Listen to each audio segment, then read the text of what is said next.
안녕하세요. 오늘도 사연 살롱을 찾아주셔서 감사합니다. 가을인 줄 알았더니 벌써 찬바람이 부는 겨울이 코앞까지 왔네요. 이렇게 갑자기 추워지는 날에는 여지없이 하늘로 먼저 떠나가버린 제 남동생이 생각나곤 하는데요. 저에겐 2살 어린 남동생이 있었어요. 어찌나 누나를 좋아했는지 학교에 다녀오면 종일 저만 따라다니는 남동생이었죠. 오죽하면 저희 엄마가 저더러 네가 낳았니? 얘는 도대체 왜 이러는 거야? 할 정도로 누나 바라기였는데 이렇게 빨리 헤어질 줄 알았다면 더 많이 잘해줄 걸 가슴이 미어집니다. 동생은 제가 결혼하고 8년이 되는 해에 사고로 세상을 떠났어요. 그날은 유독 날이 추웠는데 고속도로 위 차가 미끄러지면서 대형 사고가 일어났죠. 뉴스에도 나올 정도로 큰 사고였어요. 그리고 저와 저희 가족은 충격에 빠질 수밖에 없었는데요. 그래서 4년이 지난 지금도 저희 엄마는 고속도로를 무서워하십니다. 아예 버스나 차는 타지 않고 거의 지하철만 이용하세요. 말씀으로는 막힐 걱정도 없고 편해서 그런다고 하지만 저는 알죠. 먼저 떠나보낸 아들 생각에 차를 타지 못한다는 것을요. 그리고 그 사실을 알아도 저는 평생 모르는 척 할 생각인데요. 이런 큰 슬픔을 안고 사는 저와 제 가족에겐 절대 용서하고 싶지 않은 인간이 있습니다. 그 인간은 남편의 동생이자 제 시누이인데요. 그때의 사건으로 연 끊고 얼굴 안 본 지 3년이 다 되었는데 만약 이 사연을 문제의 시누이가 듣게 된다면 이거 네 얘기라고 꼭 말해주고 싶네요. 저와 남편은 지인의 소개로 만나 연애를 한 케이스였어요. 둘 다 연애한 지 너무 오래돼서 누군가를 만나고 싶을 때 딱 그런 때였죠. 그리고 2년 조금 넘게 연애를 한 끝에 저희는 결혼을 약속한 진지한 사이가 되었고 그 뒤로는 자연스럽게 양가 인사를 다니는 것을 시작으로 부부의 연을 맺게 되었죠. 보통 결혼하는 과정에서 그렇게 많이 싸운다고 하던데 저희는 서로 성격도 비슷하고 생각하는 가치관이 똑같아 결혼하는 과정에서 다툼 같은 건 없었는데요. 거기에 친정이나 시댁이 누가 더 낫다고 할 것도 없이 비슷한 형편이라 집안들끼리 불편할 일도 없었어요. 저희는 애당초 양가에 도움을 청하지 않았거든요. 그리고 저에겐 2살 아래 남동생이 있었고 남편에겐 4살 어린 여동생이 있었는데 이 여동생이 문제의 시누이입니다. 아, 참고로 시누와 저는 동갑이에요. 그래서 시누가 존댓말과 반말을 섞어하며 저를 은근히 하대하곤 했는데 그래서 처음부터 시누랑 잘 지내고 싶은 마음 따위는 없었어요. 거기에 결혼 전부터 결혼 선배에게 들었던 조언이 있었는데 결혼하면 무조건 시댁 식구와는 일정하게 거리를 두고 사는 게 좋다고 하더라고요. 물론 좋은 시댁 식구들도 많겠지만 저는 시누와는 꼬라지를 보고 처음부터 노선을 그렇게 정하기로 했죠. 대신 제가 할 도리는 이거저거 재지 말고 그 어떤 계산 없이 하자고 생각했는데 결혼 전부터 남편도 동의한 상황이었어요. 저희가 결혼 준비를 하면서 그 신우 때문에 이런저런 일이 좀 있었거든요. 그리고 저희 남편은 다행히 자기 식구만 하는 그런 남의 편은 아니었던지라 이런 제 생각을 존중해줬는데 그 부분은 그때도 지금도 아주 고맙게 생각하고 있어요. 남편은 결혼한 지 12년이 된 지금도 그 점은 변함이 없는 사람이죠. 거기에 시부모님도 부족한 며느리 성에 차지 않는 점도 많을 텐데 지금까지도 늘 수고한다 고맙다고 하시는 분들이라 이런 가족 중에 그런 도라이 돌연변이가 있다는 게 그저 놀라울 따름입니다. 저희 신우는요. 어릴 때도 떡잎부터 남달랐다고 했어요. 아주 어렸을 때부터 지가 공주인 줄 알고 친구한테 함부로 하다 왕따 당하고 청소년기엔 뻑하면 사고를 쳐서 경찰서에 들락날락하더니 결국엔 학교까지 잘려서 검정고시를 봤는데 그것도 시아버님이 겨우 설득해서 턱걸이로 합격했다고 하더라고요. 거기에 셈은 또 얼마나 많은지 저랑도 결혼 전부터 이거 해달라 저거 해달라 갈등이 있었는데 이때도 이건 뭔가 황당하기만 했었네요. 누가 정식으로 가족이 되지 않은 예비 올케에게 물질적인 걸 요구하나요? 그리고 저는 솔직히 결혼 준비하면서 제가 신우한테 뭘 해줘야 한다는 생각 자체도 없었는데요. 신혼여행 다녀오면 선물이나 하나 사다 줄지언정 그런 건 전혀 생각도 못했어요. 그런데 어느 날 느닷없이 번호 교환도 하지 않은 신우이가 매우 친절하게 자기 선물 리스트라며 문자를 보냈고 그 문자를 확인했을 때의 충격이란 아직도 오늘 일처럼 생생하기만 합니다. 문자 내용은 내용이랄 것도 없었어요. 언니, 안녕하세요. 저예요. 언니 예비신우. 결혼 준비는 잘하고 계시죠? 결혼 준비하면 이것저것 고민할 것도 많을 텐데. 해서 제 선물은 고민하시지 않게 딱 정해드리려고요. 저는 다른 건 필요 없고요. 샤넬 가방, 샤넬 구두, 샤넬 원피스면 돼요. 그러니 괜한 돈 쓰지 마시고 딱 이렇게만 준비해주세요. 언니의 센스를 기대할게요. 라고 왔는데 센스 좋아하시네.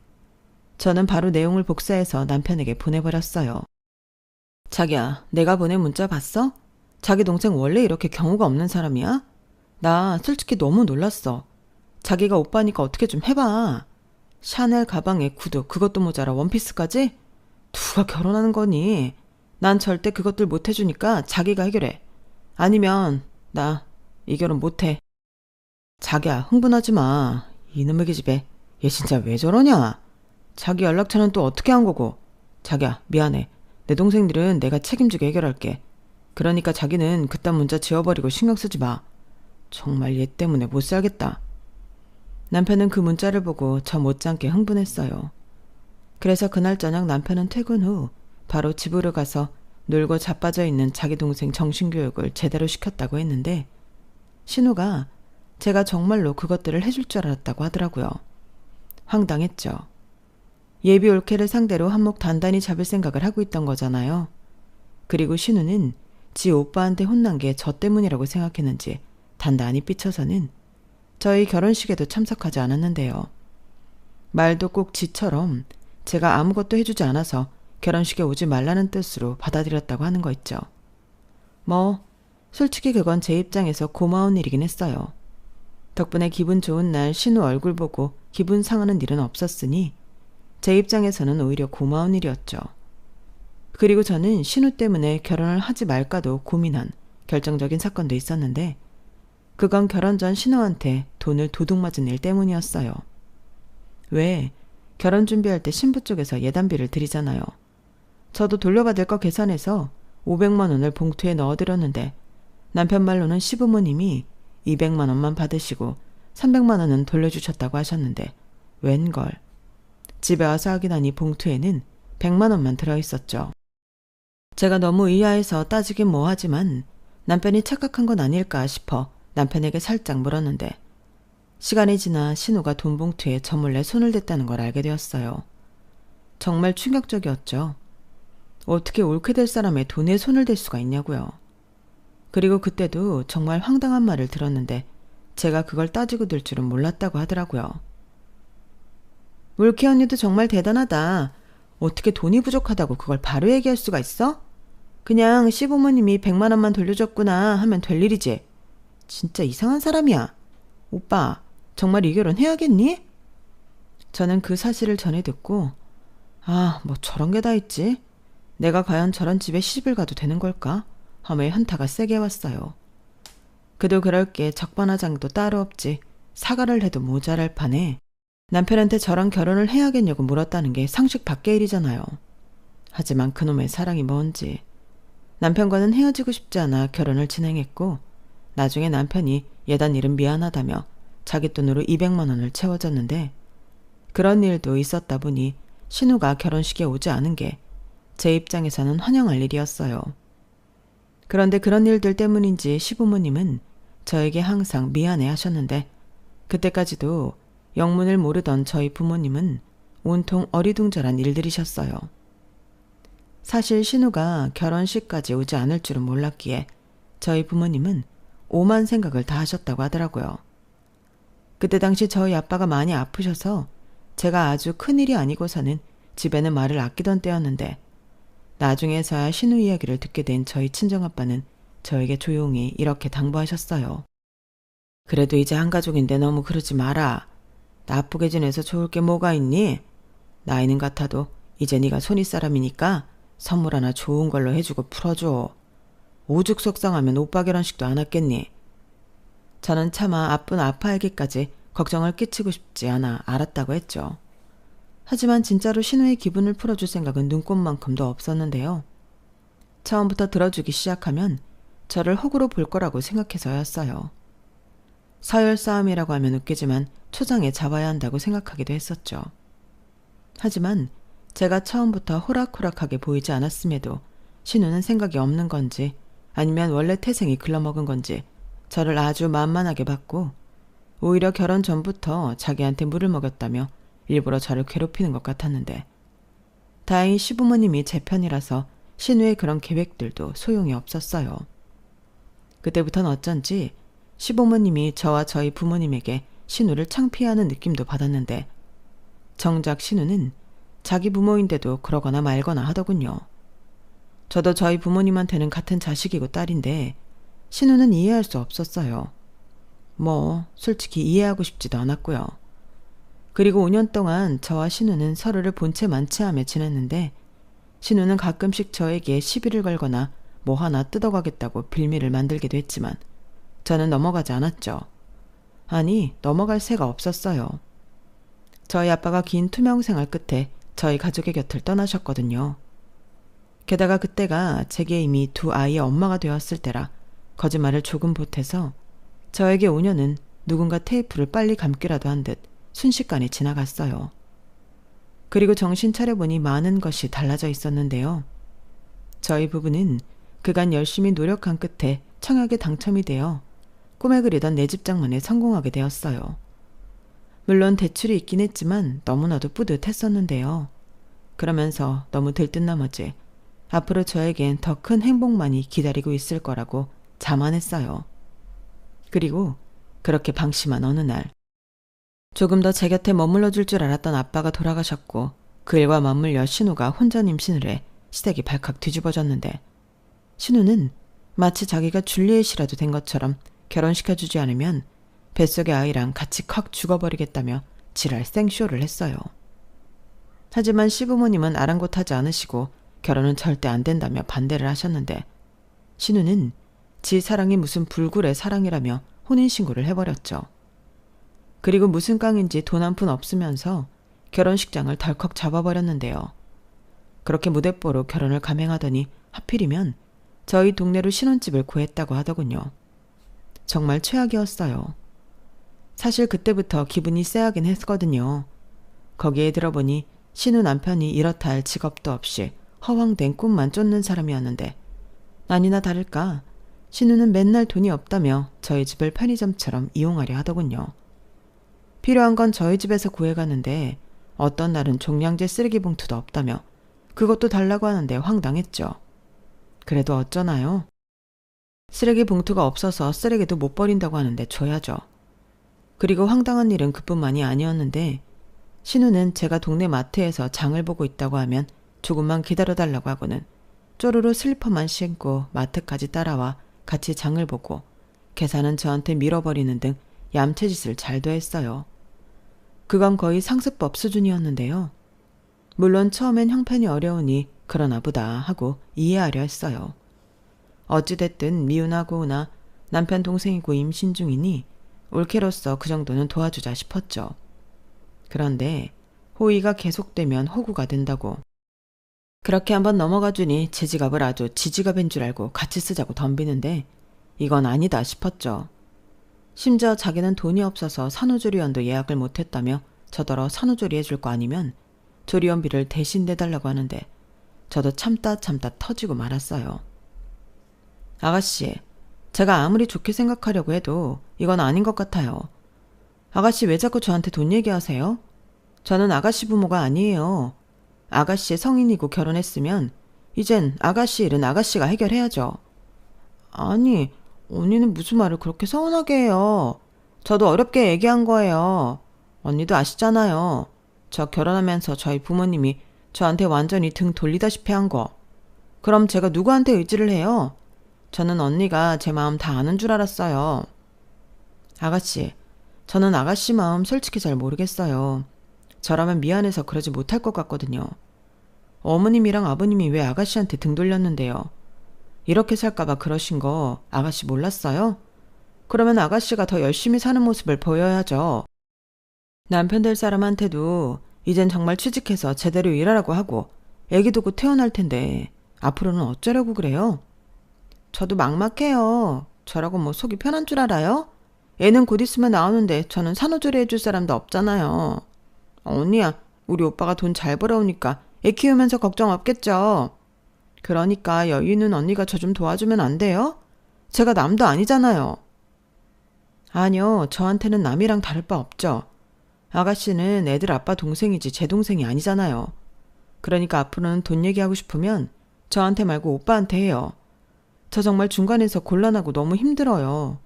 그리고 제 말 서운하다 생각하지 말고 지금이라도 어떻게 살지 고민 좀 해보세요. 신우는 제 말에 기분이 나빴는지 삐쳐서는 한동안 모습을 보이지 않았어요. 저도 일부러 연락하지 않았죠.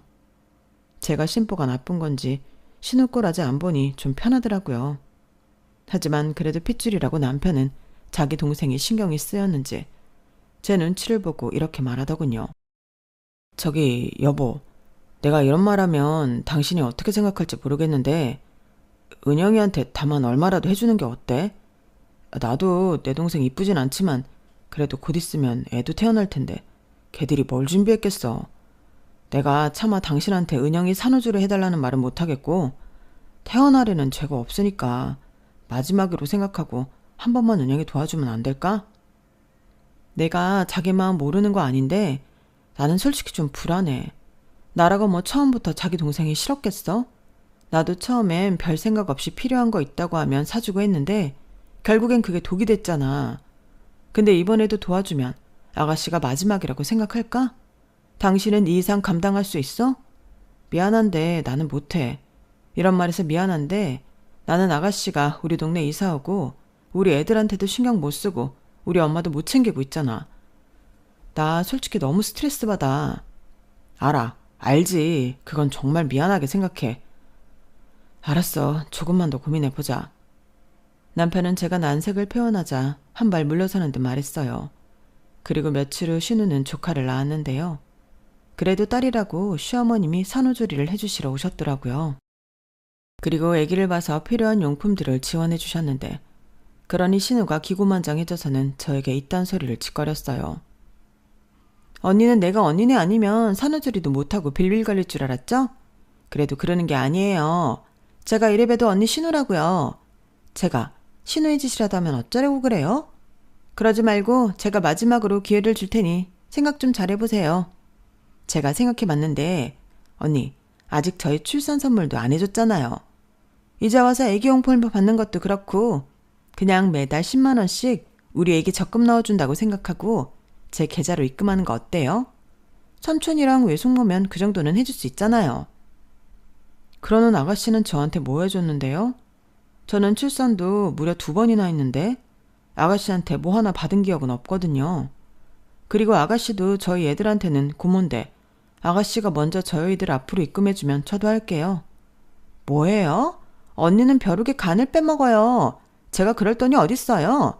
정말 무슨 말을 못해. 언니 정말 그렇게 살지 마요. 있는 사람들이 더 한다고. 언니 그렇게 살면 천벌받아요. 저는 신우의 악담에 기분이 너무 나빴어요. 자기가 먼저 시작해놓고서 저런 말을 하는 그 심보는 뭐예요? 그래서 남편한테 이야기하고 아무리 사정이 딱해도 어떤 것도 해주고 싶지 않다고 제 의사를 전했는데요. 남편은 그 망할 기집애가 또 그래? 아유, 동생이라고 좀 생각해주려고 했더니 걔는 어떻게 철이 안 드냐. 자기가 하고 싶은 대로 해. 나는 무조건 당신 편이야. 라며 제 편을 들어줬어요. 그래서 그날 이후로는 신우 전화가 울려도 받지 않고 집에 찾아와 초인종을 눌러도 없는 척 문을 열어주지 않았는데 좀 성가시긴 했지만 그 전에 비하면 훨씬 삶의 질이 좋아졌죠. 그렇게 살기를 몇 달이 지났어요. 가을이 지나고 추운 겨울이 찾아와 아직 어린 저희 아이들은 서로 독감을 주고받으며 난리도 아니었는데요. 그러던 어느 날 친정 엄마에게서 다급한 연락이 왔어요. 마른 하늘의 날벼락 같은 그 연락은 저를 아무것도 할 수 없게 만들었죠. 지영아, 이를 어쩌면 좋으니? 글쎄 우리 치우기가. 친정엄마는 목이 메어 말을 제대로 하지 못하셨어요. 그리고 겨우겨우 저에게 동생이 고속도로에서 사고가 났다며 병원으로 급히 오라고 했는데 무슨 정신으로 병원에 갔는지도 신발도 짝짝이를 신고 병원으로 달려갔어요.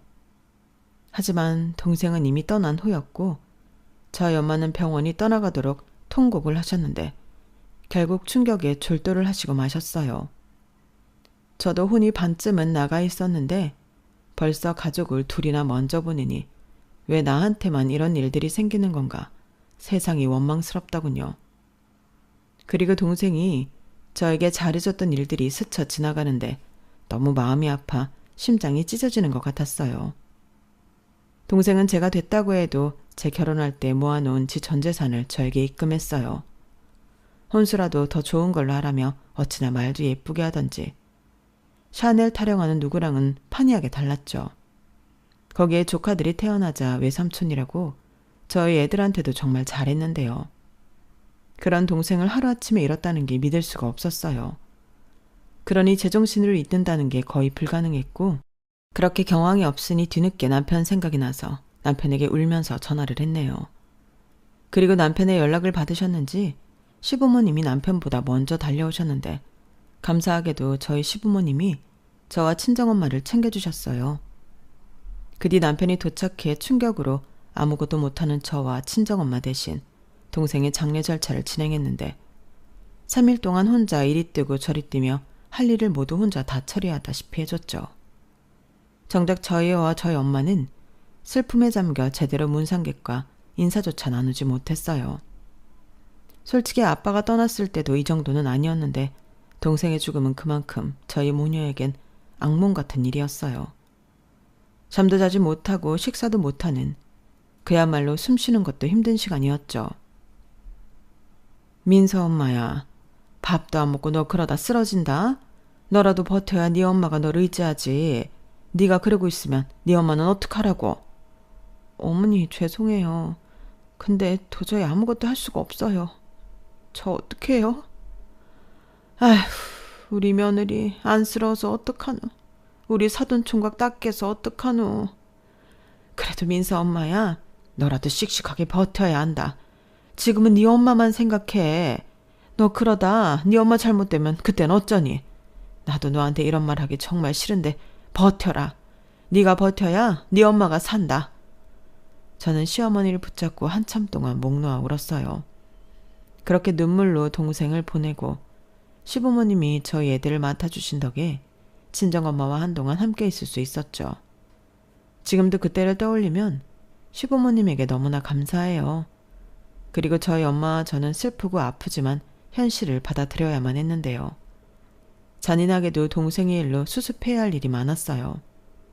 최초 사고 원인에 대한 시시비비와 보상 문제도 있었고 동생의 사업과 재산 정리 등 할 일이 정말 많더라고요. 동생이 결혼했다면 당연 제 올케가 했을 일이겠지만 동생은 미혼이었고 그래서 가족인 저와 엄마가 이 모든 걸 해결해야 했는데 솔직히 저나 엄마나 아는 게 없다 보니 하나부터 열까지 난관 속의 연속이었어요. 상황이 이렇다 보니 이 모든 정리는 제 몫이 되었고 남편이 도와주긴 했지만 아무래도 동생의 마지막을 정리하는 거다 보니 제가 신경을 많이 썼어요. 우선 회사는 인수하겠다는 회사가 있어서 동생 회사 직원들 모두 고용 승계 보장해주는 조건으로 넘겼고 동생의 현금 자산은 동생 살던 아파트 대출을 갚고 나머지는 모두 친정엄마 앞으로 해드렸는데요. 문제는 동생이 살던 아파트였어요.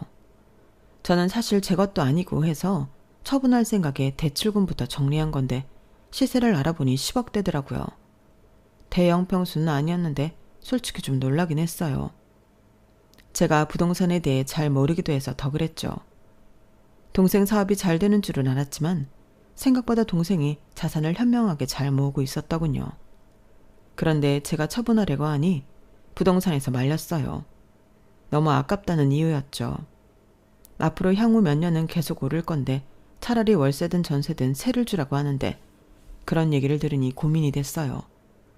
그래서 친정엄마에게 상의를 했고 저희 엄마는 아무래도 집은 동생의 흔적이 제일 많이 남아있는 곳이니 일단은 두고 천천히 고민해보자고 하셨어요.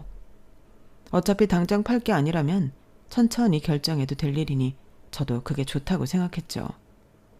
그렇게 일을 처리하다 보니 저도 사람인지라 심신이 지쳤는데 그제야 그간 제대로 신경 써주지 못한 남편과 제 아이들이 보이더군요. 굉장히 미안했어요. 그러면서 제 몸은 하나인데 챙길 사람들은 많으니 그것도 좀 벅찼는데요. 그때도 시부모님은 누구보다 저를 걱정하셨어요. 제가 살이 너무 빠졌다면서 시어머니는 영양제도 사오시고 저 먹으라고 곰국도 끓여서 가지고 오셨는데 솔직히 그때는 친정 엄마보다 시어머니에게 감사한 마음과 동시에 많이 의지했어요. 그리고 남편도 저를 많이 챙겨줘서 그 덕에 저는 다시 일상으로 돌아올 수 있었는데요. 물론 가족을 잃은 슬픔이 완전히 괜찮아질 수는 없는 일이지만 동생을 위해서라도 누구보다 잘 살아야겠다는 생각을 많이 했던 것 같아요. 그러면서 남편과 아들을 잃은 저희 엄마를 누구보다 잘 챙겨야겠다는 다짐을 했었는데 남편 역시 그런 제 마음을 알았는지 주말이면 저희 친정 엄마를 보러 자기가 먼저 자처해서 가자고 하더군요. 급기야 합가 제안까지 했는데 그건 저희 엄마가 거절하셨어요. 정서방, 정말 고마워. 내가 이번 일로 진짜 우리 서희가 제일이라는 생각을 했네. 원래도 우리 딸한테 잘해줘서 고맙다고 생각했는데 자네 아니었으면 지금 내가 이렇게 온전히 있을 수 있었을까 생각하곤 해. 그런데 합가까지 하면 내가 너무 미안하지. 원래 사이가 좋아도 함께 살면 탈이 나는 법이잖아. 나는 지금도 충분히 만족하고 고마워. 그래도 장모님 혼자 계시면 쓸쓸하잖아요. 이 사람아, 언제는 나 혼자 아니었나? 나는 괜찮아. 저희 엄마는 저희 남편의 제안을 거절하시면서도 한편으로는 무척이나 고마워하셨어요. 그리고 농담처럼 지우기가 나가 산다고 했을 때 말리지 않아서 다행이었다며 씁쓸해 하시기도 하셨는데요. 이 이상은 시간이 필요하다고 생각했죠. 그런데요, 전혀 생각하지 않은 복병이 등장했어요. 그건 다름 아닌 신우였는데 제가 정신이 없어서 인지하지 못했는데 어느 순간부터 신우가 저한테 굉장히 잘하는 거예요. 제 동생 장례식장에도 부정 턴다고 코빼기도 비치지 않더니 제가 동생 재산 정리한다고 바쁠 때는 자기가 자처해서 저희 집 청소도 하고 저희 애들 식사도 챙기는 등 안 하던 짓을 했는데 그때는 경황이 없어서 이상하다는 생각도 하지 못했어요. 물론 고마운 일이고 신우를 다시 보는 계기가 되었지만 워낙에 신뢰가 없었기 때문에 반신반의했었죠. 하지만 내심 자기도 결혼하고 가족이 생겨서 철이 든 거면 좋겠다고 생각했는데 역시나 사람은 변하지 않더라고요. 언니, 엄마한테 얘기 들었어요. 언니 이제 정신없는 거 얼추 끝났다면서요? 그동안 많이 힘드셨죠? 고생했어요. 고생은요. 제가 그동안 정신이 없어서 아가씨한테 고마웠다는 인사도 못했네요. 우리 집 청소도 해주고 신경 많이 썼다면서요? 고마워요. 뭘요, 가족끼리. 힘든 일 있으면 서로 돕고 해야죠. 저희가 남인가요? 올키 언니는 저를 남이라고 생각하시겠지만 저는 언니를 제 친언니라고 생각해서 그건 당연하다고 생각해요. 네. 근데 언니 동생분이 나이는 어려도 재산이 꽤 된다면서요? 그거 다 정리하신 거예요? 네. 이젠 동생 살던 아파트만 빼면 다 정리했어요. 그렇구나. 혹시 동생분이 살던 아파트 어딘지 제가 알 수 있을까요? 왜요?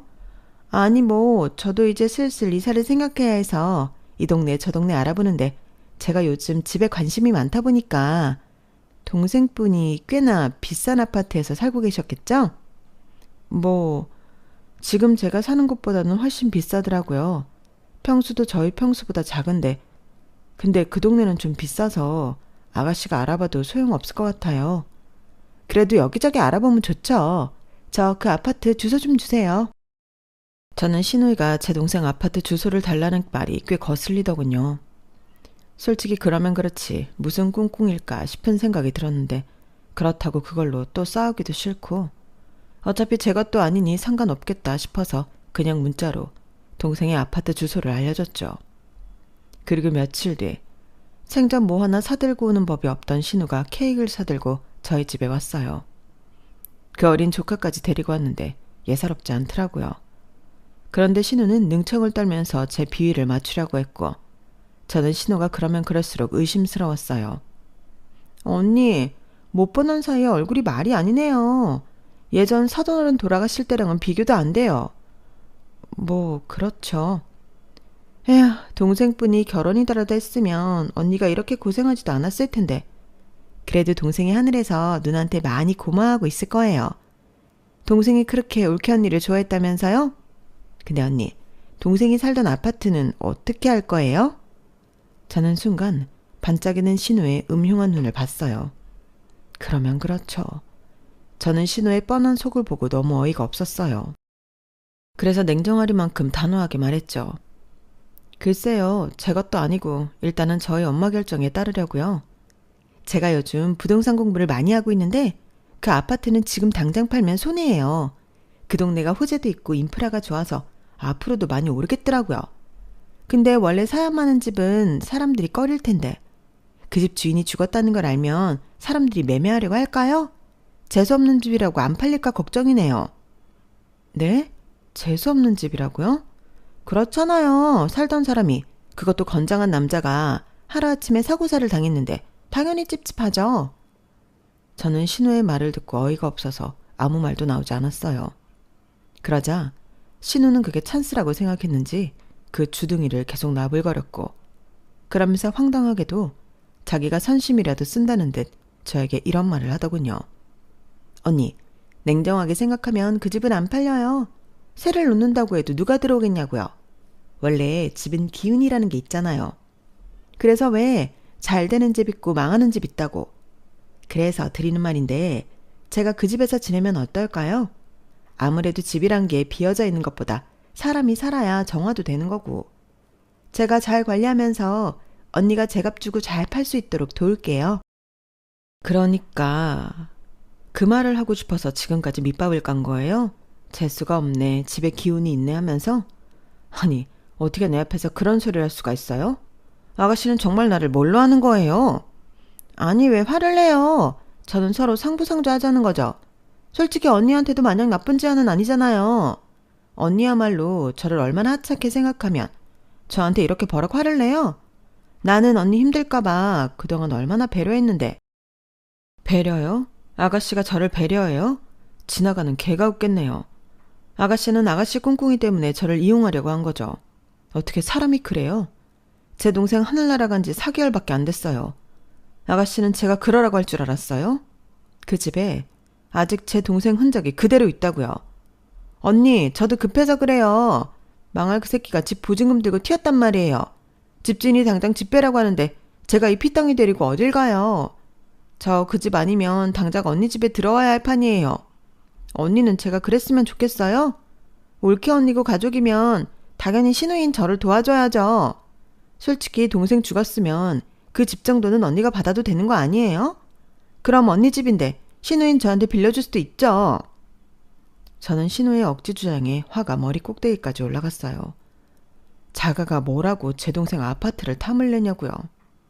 그래서 홧김에 신우이가 사온 케이크를 꺼내 신우 얼굴에 그대로 던져버렸고 신우는 얼굴에 케이크 범벅을 하고는 비명을 지르며 난리를 치더군요. 아씨, 지금 뭐 하는 거예요? 이게 아주 올케 언니라고 존칭 서주니까 나를 아주 물러보내. 야, 너 미쳤어? 그래, 미쳤다. 너 같은 거 상대하는데 어떻게 안 미칠 수가 있겠니? 내가 올케 예단비 훔칠 때부터 알아봤어야 했는데. 뭐? 훔쳐? 야, 너 우리 오빠가 그 돈 채워줬잖아. 내가 모를 줄 알아? 지는 받을 거 다 받아놓고선. 야, 네 오빠 돈이 네 돈이야? 막말로 내가 그때 파혼했으면 넌 절도로 고소했어. 이게 뭘 알지도 못하면서.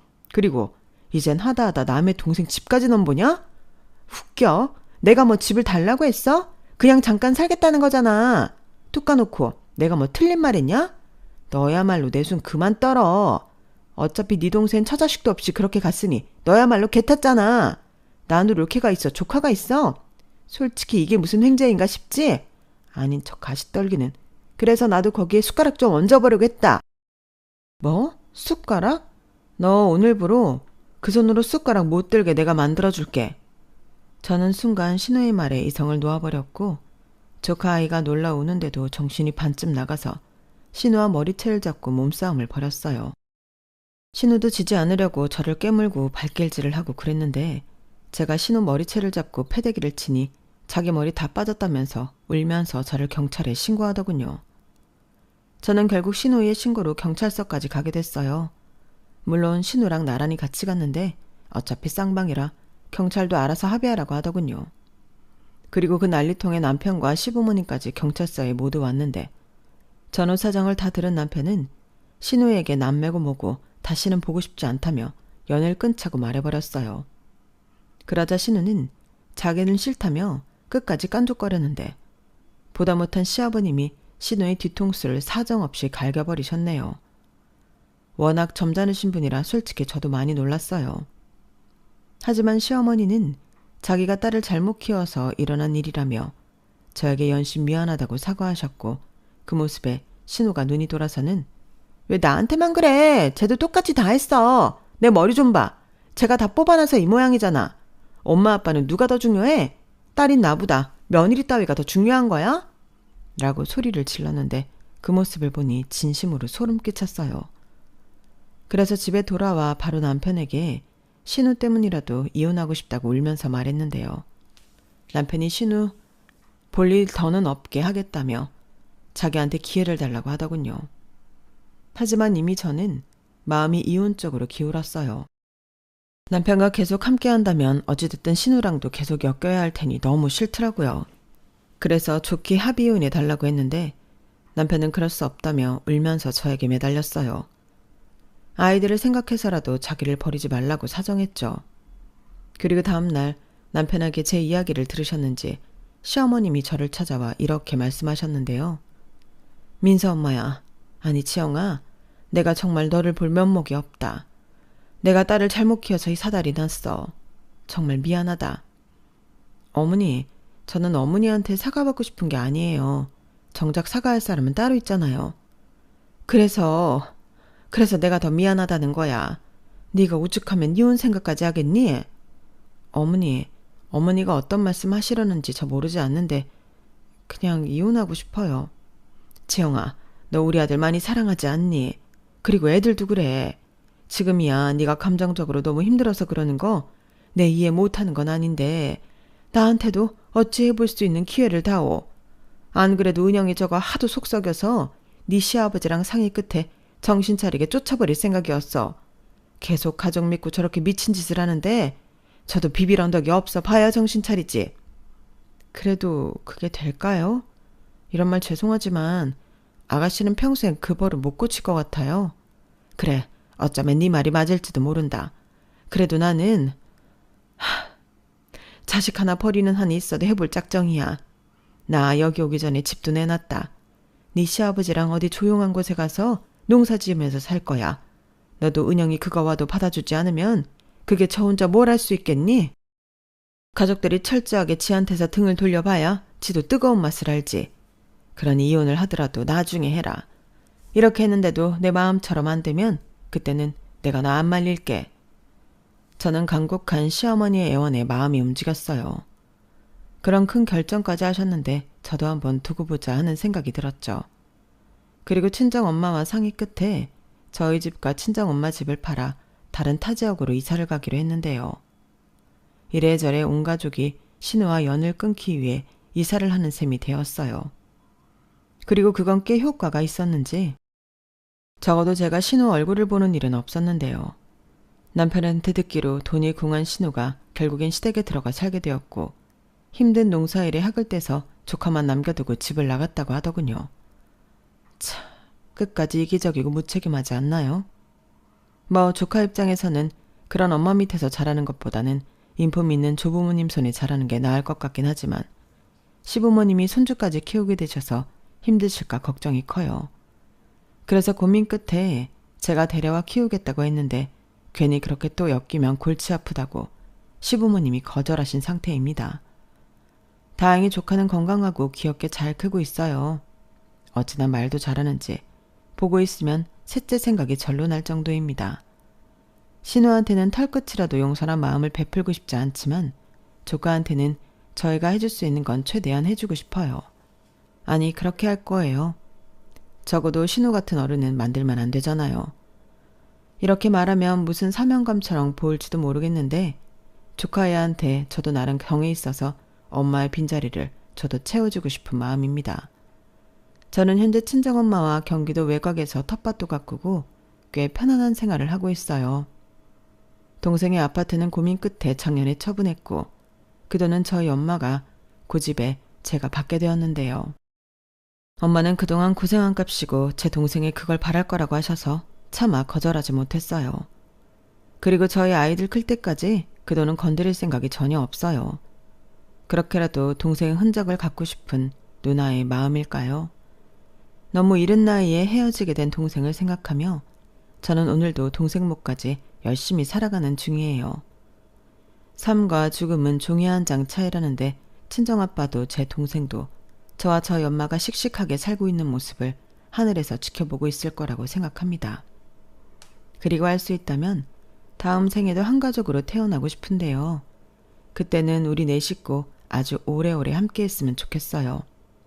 그리고 끝으로 저 하나를 위해 어려운 결심해준 남편과 시부모님께 무한한 감사의 마음을 전하고 싶은데요.